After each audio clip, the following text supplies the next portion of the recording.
대학교에서 한 교수가 수업 시간에 학생들에게 두 가지 질문을 던졌습니다.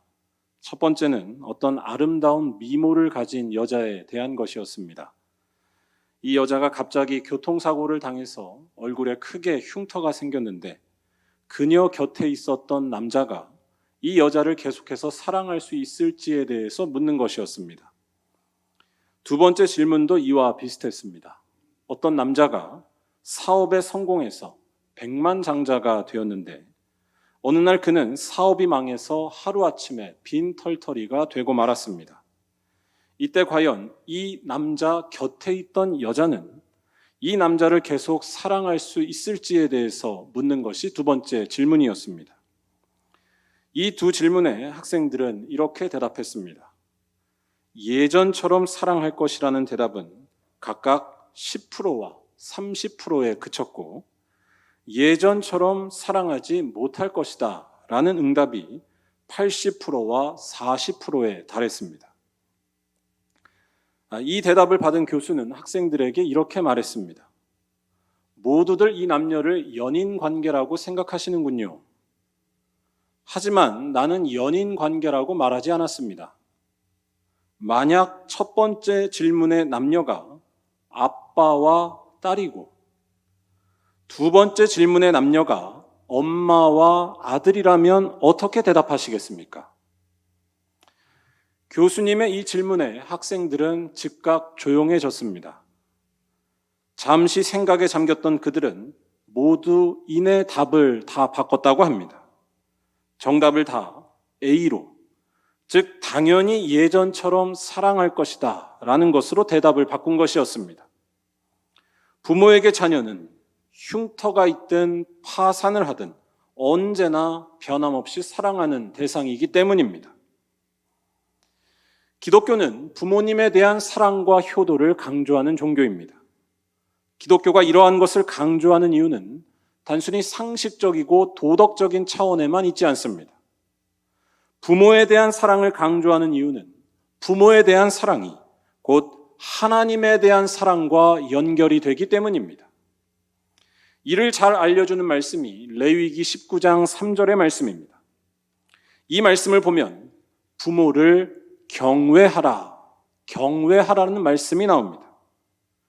우리는 보통 부모님을 공경한다라고 표현하지 경외한다라고는 잘 말하지 않습니다. 경외라고 하는 말은 하나님께만 쓸 수 있는 용어입니다. 하나님께만 쓸 수 있는 말이 부모님께 쓰여졌다는 것은 결국 한 가지 사실을 의미합니다. 부모님이 하나님을 대신하는 존재라는 말씀입니다. 부모님이 하나님을 대신한다고 말할 수 있는 이유는 분명합니다. 부모님은 우리에게 하나님이 누구신지를 잘 알려주시는 분이기 때문입니다. 바로 하나님의 한없는 사랑과 은혜를 부모님의 사랑을 통해 알려주시는 것입니다. 앞서 말씀드린 이야기를 다시 생각해 보시기를 바랍니다. 아들이나 딸이 어떤 형편에 처해도 변함없이 사랑하는 것이 부모의 모습입니다. 그리고 이것은 곧 하나님의 모습을 드러낸다는 것입니다. 우리가 어떠한 모습에 있어도 변함없이 사랑하시는 하나님의 모습을 우리는 부모를 통해서 알게 된다는 말씀입니다. 반대로 말할 때에 부모는 자식에게 이와 같은 하나님의 사랑을 나타내 보여줄 책임이 있다고도 할 수 있습니다. 그렇기 때문에 성경은 부모님에 대해 말할 때 공경하라는 표현을 쓰지 않고 특별히 하나님께만 쓰는 표현인 경외라는 말을 썼던 것입니다. 이 사실은 출애굽기 20장 12절에 나오는 십계명 제5계명에서도 마찬가지로 나타납니다. 십계명 제5계명은 내 부모를 공경하라 라고 말하면서 그 이유를 이와 같이 이야기합니다. 우리 다 함께 한번 읽어보겠습니다. 내 부모를 공경하라. 그리하면 내 하나님 여호와가 내게 준 땅에서 내 생명이 길리라. 아멘. 생명이 길리라. 생명을 길게 하는 것은 오직 하나님만이 하실 수 있는 일입니다. 그런데 부모를 공경하면 하나님만이 하실 수 있는 일이 드러난다고 이야기하고 있습니다. 즉 이 말씀은 부모님에 대한 사랑이 철저히 하나님과 연결된 것임을 알려주는 말씀인 것입니다. 부모님에 대한 사랑은 곧 하나님을 섬기는 것과 같은 줄로 믿습니다. 우리 말리언교회 성도들 모두 이러한 성경의 가르침을 온전히 따르셔서 우리의 부모님들을 사랑함으로써 하나님을 사랑하고 섬기는 성도들이 다 되시기를 주님의 이름으로 축원합니다. 그런데 우리가 부모님에 대한 사랑을 생각할 때 꼭 잊지 말아야 할 것이 한 가지 있습니다. 우리 기독교인들의 부모 사랑은 단순히 자기 혈육의 부모에게만 그쳐서는 안 된다는 것입니다. 기독교인들에게 있어서 부모는 혈연으로 맺어진 아버지와 어머니가 다가 아니기 때문입니다. 예수께서는 하나님의 뜻을 행하는 모든 이들이 다 우리의 부모님이 되고 또한 가족이 된다고 말씀해 주셨습니다. 나를 낳아주지 않은 이들도 부모로 섬길 수 있으며 나와 피 한 방울 섞이지 않았어도 친형제와 친자매로 대할 수 있는 것이 우리 믿는 자들의 특별한 능력이라는 것입니다. 가족의 중심이 단순히 혈연에 있지 않고 오직 예수에게 있다는 것을 믿는 것입니다. 그 사실을 말해주는 것이 오늘 우리가 읽은 말씀입니다. 오늘 말씀은 예수께서 십자가에 달려서 하신 말씀 중에 하나로 소개됩니다. 요한복음은 다른 복음서와는 다르게 오늘 읽은 이 말씀을 특별히 예수께서 돌아가시기 직전에 마지막에 하신 일로 소개하고 있습니다. 예수께서 돌아가시기 전 마지막에 하신 일로 소개한다는 것은 오늘 말씀에 나온 이 사건, 예수님과 그의 어머니 마리아의 만남이 매우 중요하다는 것을 암시해 줍니다. 일단 예수님의 이와 같은 모습은 한편으로 볼 때 예수님이 우리와 똑같은 한 인간이라는 것을 잘 증거해 줍니다. 초대교회에는 예수님의 인성을 부정하는 이들이 참 많았습니다. 예수님의 육체는 일종의 환상에 불과하고 예수님께서는 육체적인 고통에서 다 자유로우셨다라고 주장하는 것이었습니다. 하지만 오늘 말씀은 그러한 거짓 주장과 환상을 다 깨트립니다. 예수께서는 그를 낳아주신 육신의 어머니가 계셨기 때문입니다. 그러한 예수님은 오늘 말씀에서 자신의 어머니 마리아에게 특별한 말씀을 건네십니다.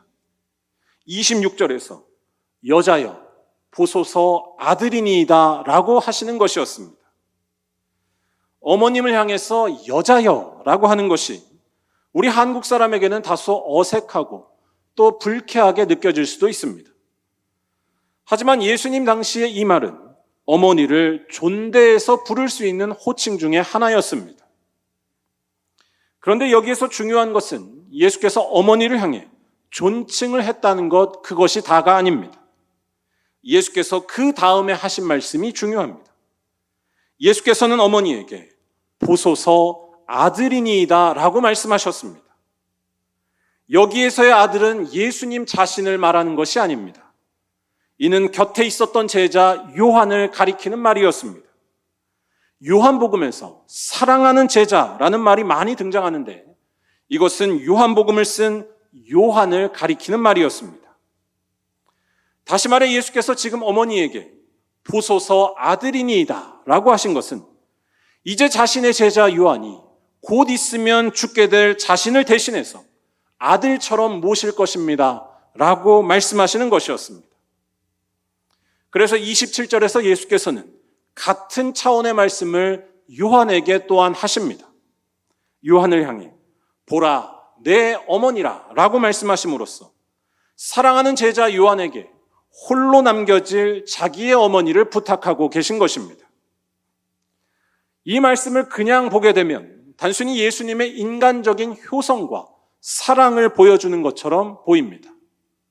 자신의 제자를 통해 사랑하는 어머니에 대한 돌봄을 요청하는 것으로 보이는 것입니다.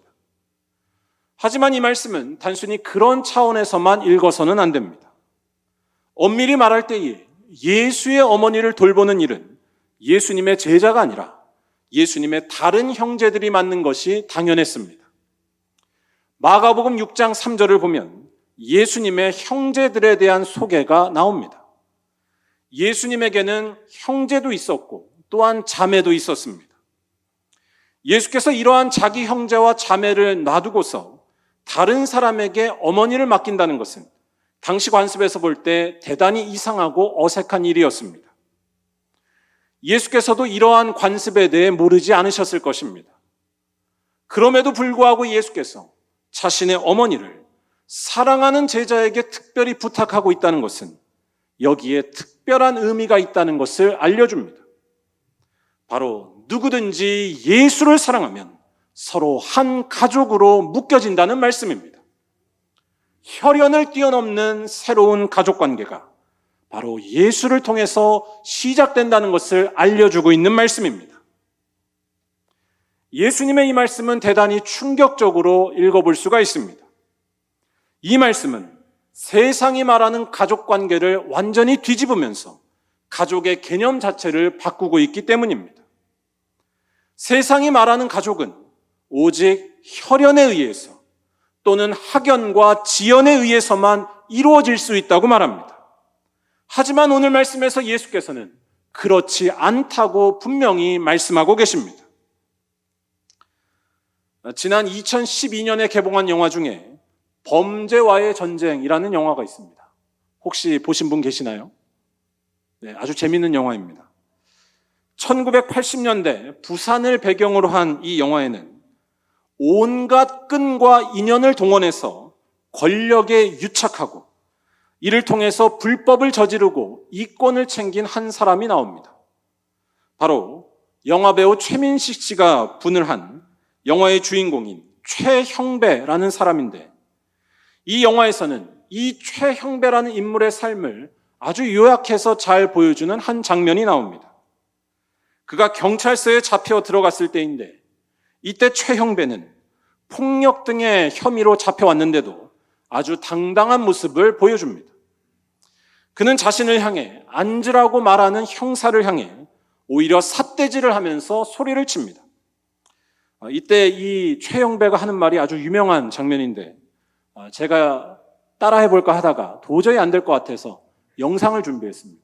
근데 일부 예배 때는 영상을 틀려고 했다가 우리 방송실에서 허락하지 않아서 제가 읽었는데 별로 효과가 없었습니다.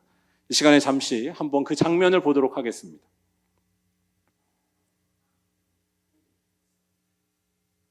소리를 키워주세요. 다시 저보고 하라는 말씀이신가요? 너희 사장 어디 있어? 강 사장 데리고 와. 내 누군 줄 알아? 에? 내가 이 새끼야, 너희 사장이라. 선생님, 실례지만 저희 서장님과 관계가 어떻게? 너희 사장 남천동 살지? 에? 예. 내가 임마 너희 사장이랑 임마 어저께도 에? 같이 밥 먹고 에? 사우나도 같이 가고 에? 다 했어. 이 새끼들이. 잘 보셨습니까? 내가 임마. 이렇게 소리를 친 최형배는 영화에서 경찰로부터 질책을 받는 것이 아니라 오히려 사과를 받게 됩니다. 또 그는 결국에는 경찰서에서 풀려나기까지 합니다. 어떤 인연인지는 모르지만 서장과 맺어져 있던 그 인연이 있었던 죄도 없게 만든 것이었습니다. 최형배라는 인물의 이 모습은 우리 사회의 여러 가지 어두운 면을 잘 보여줍니다. 특별히 오늘 말씀과 관련해서 이 모습은 우리 사회가 가족이라는 개념을 어디에 바탕에 두고 있는지를 잘 느끼게 해줍니다. 혈연이 있을 때에만 가족이 되고 학연이 있을 때만 서로 끌어줄 수 있으며 지연이 있을 때에만 서로 돕고 뭉칠 수 있다는 것입니다. 한동안 우리 사회에는 우리가 남이가라는 말이 유행했었습니다. 같은 고향인 사람만 가족으로 여긴다는 것입니다. 또한 내가 졸업한 학교를 나오지 않으면 아무리 입사시험 때 열심히 해서 노력을 한다 하더라도 높은 점수를 주지 않기도 했습니다. 권력이나 기업을, 심지어는 교회를 세습하는 것도 이와 다를 바가 없습니다. 피부치 외에는 아무도 인정하지 않겠다는 뜻입니다. 즉, 가족이 될 수 있는 사람들은 다 정해져 있으며 그 밖에는 가족으로 여기지 않고 다 배척한다는 뜻입니다. 이런 세상 속에서 예수께서는 오늘 말씀에서 세상의 상식과 관념을 뛰어넘는 새로운 가족을 명령하셨다는 것입니다. 혈연이 없어도, 학연과 지연과 상관이 없어도 누구든지 예수 안에 있으면 서로 사랑하고 품어주며 아껴주고 환영하는 가족이 될 수 있다는 말씀입니다. 오늘 말씀을 다시 잘 보시기 바랍니다. 오늘 말씀에서 예수를 통해서 새로운 가족이 된 이 두 사람, 예수님의 어머니 마리아와 사랑하는 제자 요한은 다 십자가 아래에 서 있었습니다. 이 두 사람이 십자가 아래에 있었다는 것은 이 둘에게 아주 중요한 공통점이 있었다는 것을 말해줍니다. 바로 예수를 사랑했다는 것입니다. 십자가 아래로 나왔다는 것이 무슨 의미겠습니까? 예수님의 다른 제자들은 지금 이 자리에 하나도 없었고 그들은 다 도망가 버리고 말았습니다. 하지만 예수님의 어머니와 사랑하는 제자 요한은 달랐다는 것을 말하는 것입니다. 그들은 도망가지 않았으며 십자가 아래로 나아가서 끝까지 예수님을 찾고 있었습니다. 예수님에 대한 지극한 사랑과 충성이 이들에게 있었다는 것을 알려주는 장면입니다. 다시 말해, 예수를 이처럼 끝까지 사랑하고 오직 예수에게 충성을 다하는 자들은 아무리 서로 혈연 관계가 없어도, 아무리 서로 학연과 지연이 겹치지 않아도 서로 한 몸이 되며 가족이 될 수 있다는 것을 말하는 것입니다. 아무리 학연 지연이 없어도 서로 형제와 자매로 섬길 수 있으며 서로 부모와 가족이 되는 놀라운 일이 바로 예수 안에서, 또한 예수의 몸인 교회 안에서 이루어지는 줄로 믿습니다. 우리는 흔히 가족을 말할 때에 피는 물보다 진하다라고 말합니다. 하지만 오늘 말씀을 생각해 보면 우리 믿는 자들은 이 말을 이렇게 바꿔야 합니다. 피는 물보다 진하지만 피보다 진한 것은 바로 예수의 십자가 보혈인 줄로 믿습니다. 예수의 십자가 보혈을 사랑하고 의지하면 우리는 서로 한 가족이 될 수 있으며 서로 아무런 관련이 없어도 섬기고 사랑하고 품는 귀한 믿음의 공동체가 될 수 있기 때문입니다. 갈라디아서 3장 28절이 말하는 것처럼 오직 예수 안에 있을 때에 세상의 모든 조건들이 폐기되어 서로 하나가 되는 놀라운 역사가 나타난다는 것입니다. 이것이 바로 예수께서 우리에게 주시는 능력이고 또한 예수의 십자가 아래에서 일어나는 거룩한 일인 줄로 믿습니다. 우리 말리언교회 모든 성도들은 바로 이러한 믿음으로 십자가 아래에서 서로 한 가족이 된 귀한 믿음의 공동체인 줄로 믿습니다. 그런데 예수를 통해서 한 가족이 된다는 이 말씀을 자칫 잘못하면 오해할 가능성이 있습니다. 이건 역시 학연, 지연, 혈연 따지는 것처럼 또 다른 차원의 집단 이기주의가 되는 것이 아니냐라는 것입니다. 학연, 지연, 혈연 대신에 그 자리에 예수가 들어간 것 아니냐라는 질문입니다. 하지만 이 말씀은 전혀 그런 말씀이 아닙니다. 예수님의 이 말씀에서 중요한 것은 그 중심에 예수에 대한 사랑과 충성이 있다는 것입니다. 예수에 대한 사랑과 충성이 무엇입니까? 요한복음 14장 15절 말씀은 예수를 사랑하는 것은 곧 예수의 계명을 지키는 것이라고 말씀하고 있습니다. 그렇다면 예수의 계명은 무엇입니까? 예수의 계명은 분명합니다. 요한복음 15장 12절 말씀을 우리 다 함께 한번 읽어보겠습니다. 내 계명은 곧 내가 너희를 사랑한 것 같이 너희도 사랑하라 하는 이것이니라. 아멘. 내가 너희를 사랑한 것 같이 너희도 서로 사랑하라. 이것이 바로 예수께서 우리에게 주신 계명이라는 말씀입니다. 그런 점에서 예수를 믿는다는 이유를 들어서 남을 차별하거나 또는 예수 믿는 사람들끼리만 잘 해보자고 말하는 사람들은 다 껍데기에 불과한 이들입니다. 예수를 사랑하는 이들에게 남는 것은 사도 바울이 고린도전서 13장 8절에서 말한 대로 오직 사랑밖에 없기 때문입니다. 그리고 오늘 말씀에서 예수께서는 그러한 믿음으로 예수를 사랑하고 이웃을 사랑하는 마음을 가진 모든 이들이 서로 가족이 된다고 말씀해 주고 계신 것입니다. 이와 꼭 같은 사실을 말하고 있는 마가복음 3장 35절은 이렇게 전합니다. 우리 다 함께 한번 읽어보겠습니다. 누구든지 하나님의 뜻대로 행하는 자가 내 형제요, 자매요, 어머니이니라. 아멘. 하나님의 뜻대로 행하는 자, 즉 예수를 사랑함으로써 이웃을 사랑하는 것이 하나님의 뜻이라는 것이고, 이를 행하는 자는 누구든지 다 예수님의 가족이 된다고 말씀하고 있습니다. 가족의 기준이 하나님의 뜻에 있으며 오직 예수를 사랑하는 것에 있다고 전하는 것입니다. 그런 점에서 오늘 말씀은 예수님의 십자가 아래라고 하는 비극과 슬픔의 현장에서 일어난 일이었지만, 한편으로 생각해 볼 때는 매우 밝은 분위기가 그 이면에 깔려 있다고 상상해 볼 수 있습니다. 오늘 말씀은 조금 상상을 덧붙여서 생각해 보면 일종의 세레모니와도 같은 사건이었습니다. 제가 감히 이름을 붙여보자면 십자가 아래에서 새로운 가족 탄생식이 열린 것입니다. 예수를 사랑하기 때문에 하나님의 뜻을 따라 이웃을 사랑하게 된 모든 이들이 세상의 혈연과 학연과 지연을 뛰어넘어서 한 가족이 된 세레모니가 열린 것입니다. 그리고 이 거룩한 예식을 십자가에 달리신 예수님께서 친히 주례해 주신 것입니다. 교회는 바로 그러한 예수님의 주례 아래 한 가족이 된 이들이 모인 곳이라는 말씀입니다. 그런 점에서 우리가 지금 교회 안에서 맺고 있는 관계는 과연 어떠한지 잘 돌이켜볼 필요가 있습니다.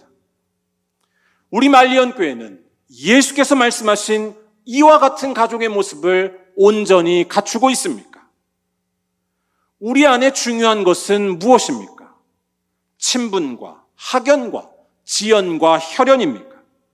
아니면 오직 예수 사랑하기에 힘써서 이웃을 사랑하는 일이 우리의 모든 만남의 중심에 있습니까? 예수에 대한 사랑과 이웃에 대한 사랑 때문에 우리가 서로 한 가족으로 묶였다는 사실을 다시 한번 고백하는 거룩한 말리언 교회가 되어야 할 줄로 믿습니다. 그런 점에서 저는 바로 여러분이 저의 어머니와 아버지가 되시고 또한 저의 형제와 자매가 되신다고 분명히 믿습니다. 우리 말리언 교회 모든 성도들은 예수 사랑에 힘쓸 뿐만 아니라 이웃 사랑에 힘쓰며 살아가는 참으로 귀하고 복된 분들이기 때문입니다. 얼마 전 우리 교회 권사님 중에 요양원에서 생활하시던 박석희 권사님이란 분이 하나님의 부르심을 받고 장례를 치른 일이 있었습니다.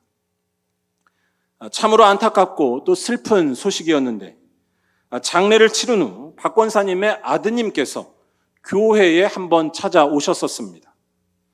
우리 교회에서 조문 예배를 간 것에 대해 감사 인사를 전하기 위해 찾아오신 것이었습니다. 그런데 이때 박 권사님의 아드님께서는 아주 특별한 선물을 저에게 주셨습니다. 한번 보여주실까요? 예, 저분이 박 권사님이시고요.